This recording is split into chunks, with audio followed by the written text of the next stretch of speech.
After rewatching Harry Potter during the Christmas season, I noticed that there's one scene that makes me more emotional than any others. I did some digging and found that I'm not alone. Fans all over the world point to this scene, Cedric Diggory's death, as one of, if not the most heartbreaking in the series. But why does the death of this minor character impact us in such a profound way? The contestants enter the maze. First, Fleur falls, then Crumb. It's down to Harry and Cedric. They scramble and scrape to reach the cup. Diggory falls. Harry almost leaves Cedric behind, but in his kindness, saves him at the last moment. They're running together, running for their lives, reaching for the cup, and darkness. They're in a graveyard. Harry's in pain. Wormtail appears, holding the Dark Lord. Cedric confronts him, but there's nothing he can do before Wormtail utters the killing curse. Harry is subdued. Sacrifices are made. Voldemort returns. In the battle between Harry and Voldemort, those killed by Voldemort give Harry a chance. He takes it, and he uses the port key to go back.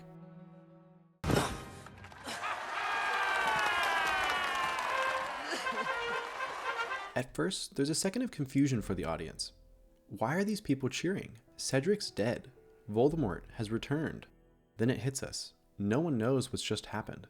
That inside knowledge of the grief the crowd and the individuals in it will have to face makes the celebration that much harder to watch.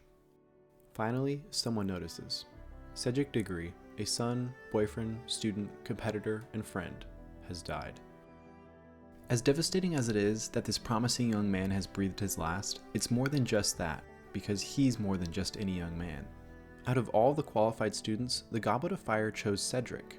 He represents the best of Hogwarts, and since he's tied for first going into the final task, he represents the best of them all. He has navigated each task with skill and bravery and resourcefulness. He is well liked and held in high regard by students and teachers alike. He is the ultimate symbol of everything Hogwarts stands for. Cedric is the hometown hero. At this point, Crumb and Fleur have already returned, which means that it's just 2 Hogwarts students left. The Hogwarts student body is guaranteed victory, but instead, in a moment that should be one of triumph, the students of Hogwarts watch their hero, their greatest champion, fall. Harry, take my body back, will you? Take my body back to my father. It's Cedric's final request, and Harry honors it without hesitation. They return to the start of the task, and Cedric's limp corpse hits the ground like a sack of flour. The people in the crowd jump to their feet and cheer and laugh, and this only emphasizes Cedric's absolute stillness. When Dumbledore tries to pull Harry off the body, Harry refuses, feeling as though he must still protect it. I couldn't leave him. Not that. Dumbledore's next words of comfort are the exact thing Harry needs to hear. He's home. You both are. Because Harry is the one who brought Cedric home. Viewing the body of a loved one is often part of the grieving process, a step that helps those affected accept that the loss is real. The act of returning Cedric's body provides the audience with this same chance to grieve. After all, only villains have died in the previous 3 movies, but now we're faced with a much grimmer version of the Wizarding world, a version where the noble can fall just as easily. The focus on Cedric's body lets us know, okay, this character really is dead. Things have changed. We aren't afforded this luxury with Sirius Black, and while that makes Sirius' death feel more sudden, more frustrating, and maybe more emotional, it makes Cedric's feel deeply sorrowful. We're given a moment to process this loss. And while this moment is meant in part for the audience to reflect, the return of Cedric's body provides a chance for the most important character in the scene to grieve. Amos Diggory is charismatic, supportive of Harry, and fun to watch. Cedric is presented as a talented, good-looking, popular, and well-meaning student of Hogwarts, and the relationship between this father and son makes each of them more likable as individual characters. You can practically see the pride emanating from Amos in every scene he shares with Cedric. He pats his son on the back, holds his hand in the air for everyone to cheer, and hugs him before the match. Cedric's a little embarrassed, but he clearly loves his dad too. The last goodbye between these 2 characters is genuine and full of hope. And then Harry returns with the body. The first person we see is Amos. He's laughing and celebrating. Even as other characters begin to see the truth, to see that Cedric is dead, Amos is oblivious. He's unable to process it because Cedric is everything to him, and losing him is unfathomable. It's not until after Fudge exclaims, A boy's just been killed, that finally Amos sees that something is wrong. He pushes through the crowd. You can feel the urgency, the dread. We see from his perspective for a moment, putting us in the shoes of a man who's about to experience immeasurable grief. Then Amos sees his son. The son he knew in the depths of his heart would return as the victor of the Triwizard Tournament. This is the person he cares most about in the whole world, his pride and joy, and he's dead. This is my boy! My boy! By all accounts, Cedric Diggory should never have been in the graveyard. He's only in a position to race Harry to the cup as a side effect of Barty Crouch Jr.'s attempts to get Harry to the finale. In the first task, Harry learns of the dragons because of Barty Crouch Jr., and he tells Cedric. In the second task, Cedric learns the hint directly from Barty Crouch Jr. You won because I made it so, Potter. You ended up in that graveyard tonight because it was meant to be so.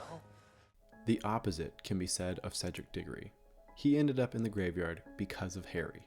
And not just because Harry was the target. Harry's kindness led directly to Cedric's death.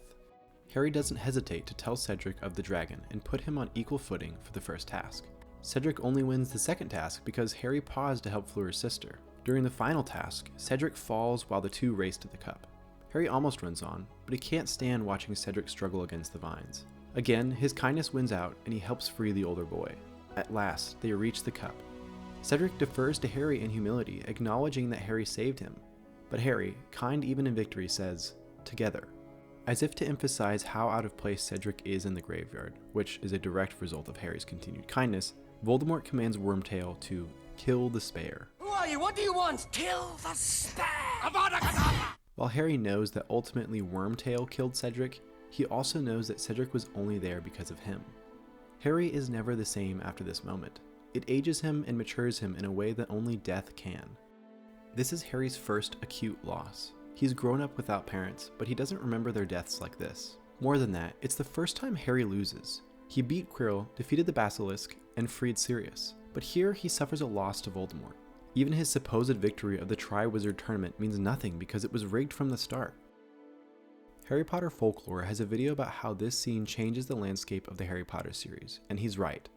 The always charming, magic-filled wonderland of the wizarding world begins to crumble, and we see beneath the floor to a more dangerous and sinister underworld. J.K. Rowling wrote dozens of characters, both beloved and loathed. Many die, but never without reason. Cedric's death is more than just a heartbreaking scene. It's meant to underscore something far more important: Voldemort's return. Voldemort's return had to be accompanied by the loss of life. Where the Dark Lord goes, death follows. Though Fudge tries to hush things up, Cedric's body is proof that something is amiss. Those with the courage to admit it have to face the consequences of this devastating news. The others must try to hide it, to silence those who speak the truth. But whatever the case, Harry knows the truth, and we know the truth. The murder of Cedric Diggory drives home the dread that Harry and the wizarding world feel at Voldemort's return. He is not some distant shadow. He is not an enemy long dead. He is the Dark Lord, and he will kill anyone in his way to retake his power, even a young man and a son who is referred to as the Spare. So why did this scene affect so many so much?